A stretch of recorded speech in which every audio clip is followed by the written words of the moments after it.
Bom, dando prosseguimento ao nosso estudo de contabilidade, abordando os tópicos que compõem o edital de contabilidade da Polícia Federal para cargo de agente e escrivão. Ok? E chegamos ao nosso, vamos dar início, ao nosso último tópico. Alguma coisa a respeito da Lei 6404 e do CPC 0026. Lembrando que muita coisa nós falamos ao longo desse curso a respeito da Lei 6404 e do CPC 0026. Aqui, basicamente, mais um complemento àquilo que nós já abordamos no decorrer das aulas anteriores. Então, vamos lá. A primeira questão, lembrando, o material se encontra nesse link, você clica, você vai ser direcionado para o meu Google Drive e lá você imprime o material. Fique à vontade para imprimir, arquivar, o que você achar melhor. Perfeito? Professor, vou passar para o colega. Pode passar, não tem problema algum. Ok? Então, vamos lá. Com base no pronunciamento técnico, CPC, que trata de investimento em coligados e controlado, julgue o item. O investimento em controlada, que vem a ser classificado como mantido para venda, deve continuar a ser avaliado pelo método de equivalência patrimonial até que a venda da participação do capital da controlada seja efetivamente concretizada. A afirmação dele está correta? Não, de maneira alguma. Errado. Por quê? O método de equivalência patrimonial é um método utilizado para investimentos permanentes. Ou seja, para aqueles investimentos que a empresa não tem intenção de negociar, se encontram no grupo do não circulante de investimento. Os mantidos para venda são investimentos para negociação, como também na categoria para negociação, e disponível para venda. Ou seja, esses investimentos são temporários, classificados no ativo circulante. Portanto, eles não são avaliados pela equivalência patrimonial. Eles são ajustados, no máximo, são ajustados, no caso de mantido para venda, ajustado ao valor líquido de realização quando este for inferior. Ou seja, tecnicamente, um investimento que você comprou por 10 e daqui a 5 anos, você vai manter onde será resgatado, por exemplo, o título da dívida pública, onde daqui a 5 anos uma entidade governamental vai resgatar de você, vai comprar de você, por exemplo, por 8. Aí você tem um valor que você tem que ajustar, ou se preferir, você comprou um título da dívida pública por 10 e agora no mercado ele vale 8. Então você vai ter que ajustar esse investimento a esse valor líquido de realização. Ou seja, se eu vender hoje no mercado, qual é o valor dele? A 8. Então, eu estou num prejuízo. Então, esse investimento mantido para venda, ele ajustará a esse valor líquido de venda, se este for inferior. Portanto, afirmação errada, a número 1. 2, vamos lá. Julgue o item. Vamos lá. Para ser útil, os variados segmentos de usuário, a informação contábil deve ser customizada à necessidade de cada segmento. Não nesse pronunciamento técnico 00 fala. Ele fala que a informação ser útil aos diversos usuários, a informação tem que ser relevante e tem que estar sendo representada de maneira fidedigna. Relevante é aquela informação capaz do usuário fazer uso em suas decisões. E nesse caso, a informação relevante é aquela que podemos identificar que é o seguinte: ela tem valor preditivo, ou confirmatório, ou ambos.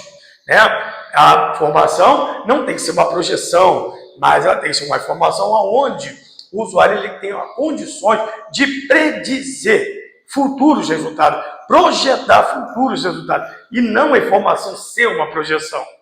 Perfeito? Valor confirmatório é aquela projeção, aquela informação onde confirma avaliações prévias, ou confirmou, tem que alterar as suas projeções. Perfeito? Ela pode ser um, pode ser outro, ou os dois. Valor preditivo, ou seja, não, representação fidedigna. A informação tem que representar exatamente o que se propõe a reportar, o que retrata a real situação financeira, patrimonial e econômica da entidade, em todos os seus aspectos. E a informação fidedigna, ela é completa, ela é neutra e livre de erro. Completa. A informação deve conter todos os dados necessários para compreender o fenômeno que está sendo reportado. Perdão, gente. Neutra. A informação não deve ser tendenciosa. Ela tem que ser apresentada de maneira imparcial. Ela não pode ser distorcida para mais ou para menos, com o objetivo de influenciar um usuário específico.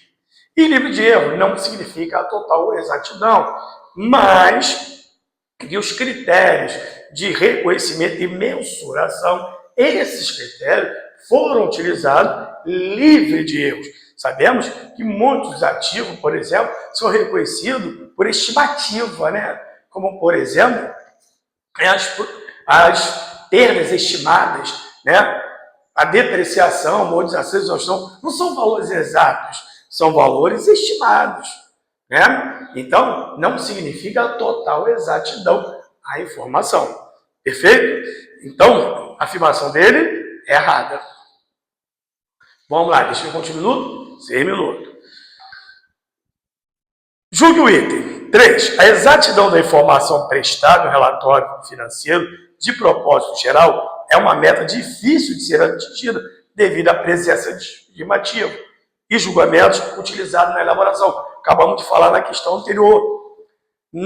Ou seja, livre de erro a informação, que é uma das características da representação fidedigna, não significa total exatidão. A informação ela tem que ser precisa e isenta de equívocos que comprometam a veracidade.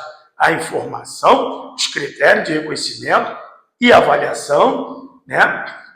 Esses critérios de reconhecimento e mensuração, esses sim foram utilizados livre de erro. Foram selecionados, escolhidos livre de erros. Perfeito? Então a afirmação dele está o quê? Correta. Vamos ver a 4. Uma das alterações promovidas na legislação societária foi a classificação do balanço em circulante e não circulante, extinguindo o ativo permanente. É verdade, né? Nosso ativo, por exemplo, era formado de circulante, não é isso? Nós tínhamos o realizável a longo prazo e o ativo permanente, subdividido, né, em imobilizado, né, realizável a longo prazo, imobilizado e diferido, né? Investimento, imobilizado e diferido. Aí ele alterou isso tudo, né? Aí passamos a ter o circulante e não circulante, composto de quê? Realizável a longo prazo, de imobilizado, de investimento e de intangível.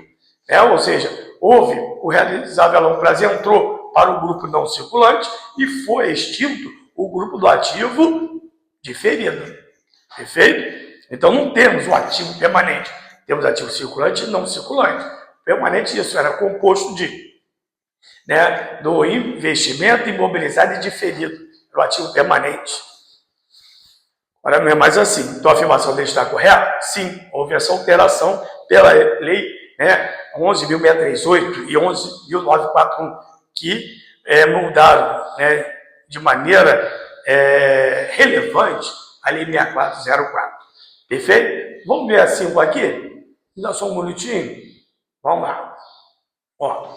Cumpridos os requisitos legais, a reserva de capital pode ser utilizada para resgate de parte beneficiária. É verdade essa afirmação?